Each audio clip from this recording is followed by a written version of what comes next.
যশোরের হামিদপুরে প্রকাশ্যে শহীদ পরিবারের সন্তান ও বীর মুক্তিযোদ্ধা আসাদুজ্জামানের বসত বাড়িতে ভাঙচুর ও লুটপাটের অভিযোগ উঠেছে জেলা আওয়ামী লীগের সভাপতি শহীদুল ইসলাম মিলনের বিরুদ্ধে।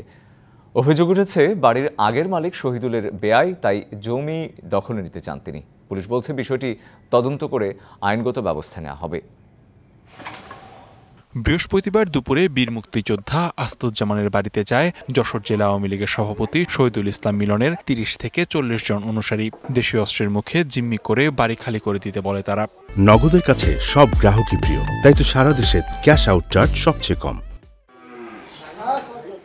এক পর্যায়ে আসাদুজ্জামানের দুটি বাড়ি ভাঙচুর করে টাকা ও স্বর্ণালংকার লুট করে নিয়ে যায় তারা। অভিযোগ রয়েছে বাড়িটির আগের মালিক নুরুল ইসলাম ব্যাংক থেকে ঋণ নিয়ে শোধ করতে না পারায় বাড়িটি ব্যাংকের কাছ থেকে কিনে নেয় আসাদুজ্জামান।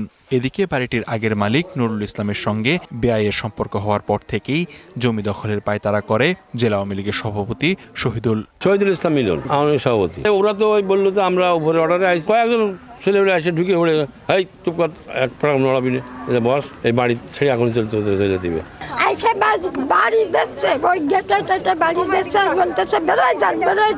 ঘরের ভিতরে যে সমস্ত সোনা দানা টাকা পয়সা যা ছিল সবকিছু লুট করে তারা নিয়ে গেছে। আওয়ামী লীগের সভাপতি শহীদুল ইসলাম মিলন ওনারই নির্দেশে এসব লোকগুলো আসছে। ভাঙচুরের ঘটনার খবর পেয়ে পুলিশ গিয়ে পরিস্থিতি নিয়ন্ত্রণে আনে। আমরা কাউকেই পাই নাই, আমরা আসার সাথে সাথে আসার পূর্বেই তারা পালিয়ে চলে গেছে। আমাদের এই ব্যাপারে যদি কোনো অভিযোগ দেয় তাহলে আমরা আইনগত ব্যবস্থা। বীর মুক্তিযোদ্ধার বাড়িতে এমন হামলার ঘটনায় ক্ষুব্ধ এলাকাবাসী।